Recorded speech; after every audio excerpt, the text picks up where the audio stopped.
Dear students, in today's video I will teach you poetry, its definition and about the poet, and as well as I will also teach you what are the forms of poetry. First of all, I will teach you what is the poetry.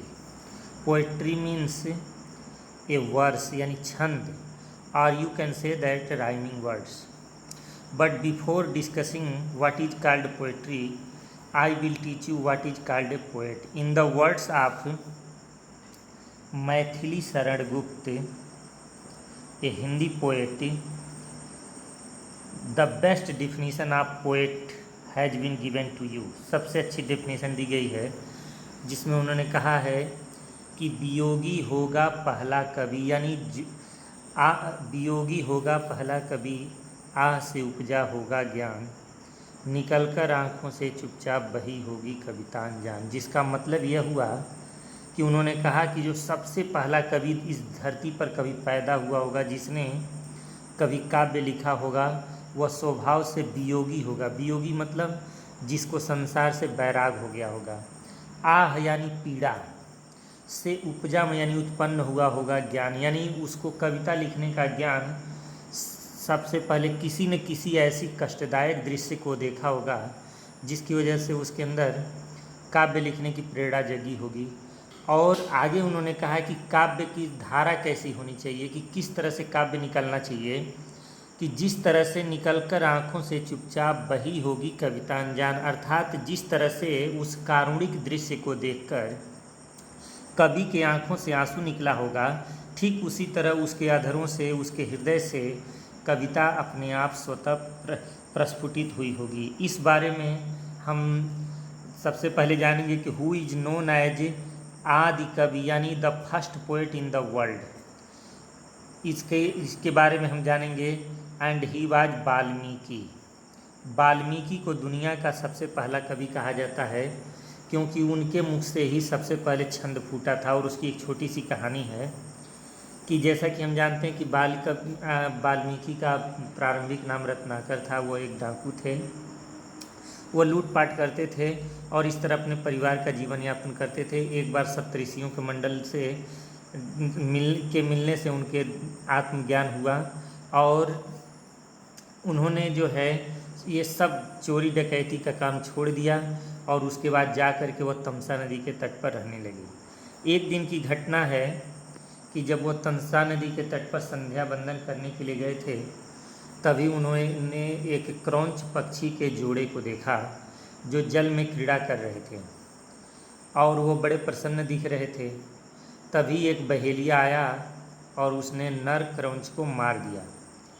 यह वेदना मादा क्रौंच से सहन नहीं हुआ और उसने जो है आसमान में उड़ान भरकर और अपने दोनों पंख बंद कर लिए और वो ज़मीन पर गिरकर मर गई। यह कारुणिक दृश्य देख कर के उस रत्नाकर डाकू, जो अब वाल्मीकि के नाम से जाने जाते थे, उनके मुख से अचानक एक काव्य निकला और वो पहला काव्य था माँ निषाद प्रतिष्ठाम यत क्रौंच मिथुना नाम कामोहितम शाश्वती समा। अर्थात ऐसा ही कुछ है काव्य है कि यह बहेलिए, तुमने रति क्रिया में संलग्न क्रौंच पक्षी के जोड़े को तुमने मार दिया है, जाओ तुम्हें 100 साल तक कभी यश नहीं मिलेगा। तो इस तरह से इस कविता में हम देखते हैं, इस कहानी में हम देखते हैं कि वाल्मीकि कौन है, जिन्हें संपूर्ण जीवन से बैराग हो गया।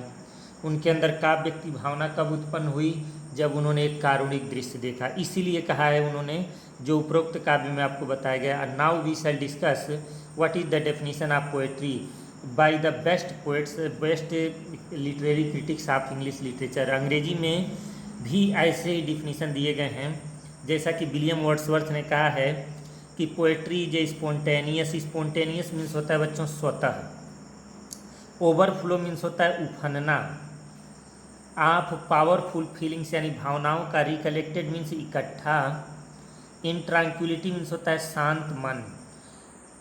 सबसे बेस्ट डेफिनेशन इसको कहा जाता है कि वर्ड्सवर्थ ने कहा है कि poetry is spontaneous overflow of powerful feeling से रिकलेक्टेड इन ट्रांक्विलिटी, अर्थात कवि ने कहा है कि काव्य का मतलब होता है कि हमारे शांत मन में जो विचार एकदम इकट्ठे होते हैं, फिर हम उनको मथते हैं, चर्निंग करते हैं, और उसमें से जो विचार निकल करके आते हैं, दैट इज कॉल्ड पोएट्री। दूसरा डेफिनेशन एस.टी. कॉलरिज ने दिए, जो वर्ड्सवर्थ के बेस्ट फ्रेंड भी थे। उन्होंने डेफिनेशन देते हुए कहा है, प्रोज और पोएट्री के बीच डिफरेंस बताया। उन्होंने कहा कि prose is the best words in any order, अर्थात गद्य का मतलब होता है कि अच्छे अच्छे शब्दों को किसी क्रम में लिख दो, that is called prose. But poetry the best word in the best order. लेकिन काव्य के बारे में उन्होंने लिखा है कि poetry is the best word, दोनों सुपरलेटिव डिग्री, बेस्ट ऑर्डर।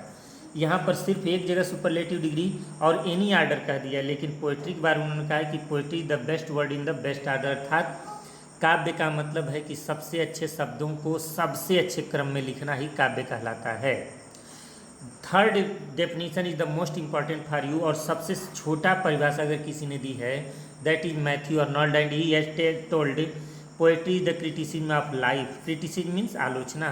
काव्य, उनके अनुसार काव्य का मतलब होता है आलोचना। वास्तव में हम काव्य के बारे में किसी न किसी के जीवन की आलोचना ही करते हैं, इसलिए उनका कथन 100% सही है कि poetry is nothing but the criticism of life. काव्य क्या है? जीवन की आलोचना है। After that I will teach you what are the forms of poetry. अब हम जानेंगे कि काव्य के क्या क्या फॉर्म्स होते हैं। There are some nearly 6 or 7 forms. Number 1 is lyric.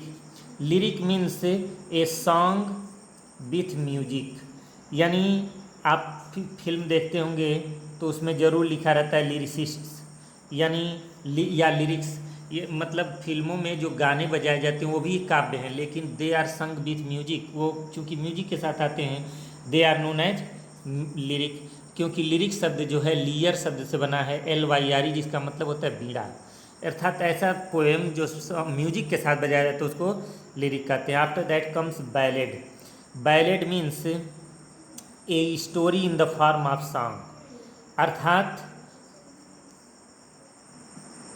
In the form of song, अर्थात इसका मतलब हुआ कि कोई ऐसी कहानी जो प्रोज में न कह करके और पोएम में कही जाए उसको बैलेड कहते हैं। जैसे कि हिंदी में भी आला और उदल की कहानियाँ होती हैं, उसी तरह से कोई भी ऐसी स्टोरी जो कोई भी स्टोरी, जैसे आप पढ़े होंगे ला बेली डेम सेंस मर्सी, जिसमें एक योद्धा और एक युवती की कहानी है। तो जो भी कहानी अगर गीत के रूप में कही जाती है, that is known as ballad. Sonnet. Sonnet is the best form of poetry and it has only 14 lines. How many lines?